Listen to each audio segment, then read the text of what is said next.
7 News' Natalie Spala with the story of the grandfather of black basketball and the grandson who helped bring him back to life. If these walls could talk, there would be quite a conversation going on. Here on South Maple Street in Falls Church, Virginia, history comes alive. The walls of Edwin and Nikki Henderson's 1911 home, a canvas illustrating the vibrant life of Dr. E.B. Henderson. I've always been close to my grandfather, but there's so much that I did not know. The process of unraveling the past began from an accidental discovery when Edwin moved into his grandfather's house in the early 90s. I found a treasure trove of my grandfather's stuff. A revelation that compelled Edwin and Nikki to learn more. Decades were spent piecing the puzzle together, the puzzle of the grandfather of black basketball. He set in place the infrastructure so that African Americans could participate in organized athletics. This is E.B. here. Born in 1883, E.B. Henderson would graduate from Harvard and become the first black physical education instructor in the country.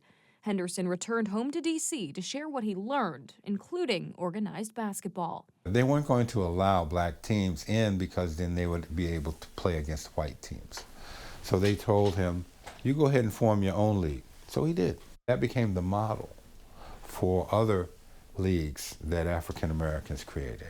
Unearthing his grandfather's life was not enough for Edwin. He wanted to share it with the world, and so a Hall of Fame push began. And it took a number of years to get them interested as well. We just kept learning more, we kept doing more, we kept sending out articles, and eventually it caught on.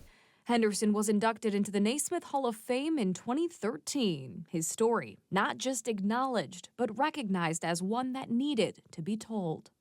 This was the Big Bang. This was like where it started. And that should be recognized, just like the beginning of the universe. We have a duty to tell the stories that have been omitted from the history books. And hopefully, that won't stop.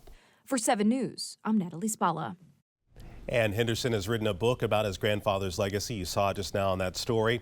It details what he was able to uncover through his personal belongings and research. We have that book linked in this story on our website right now at WJLA.com. What's the future of the United States Postal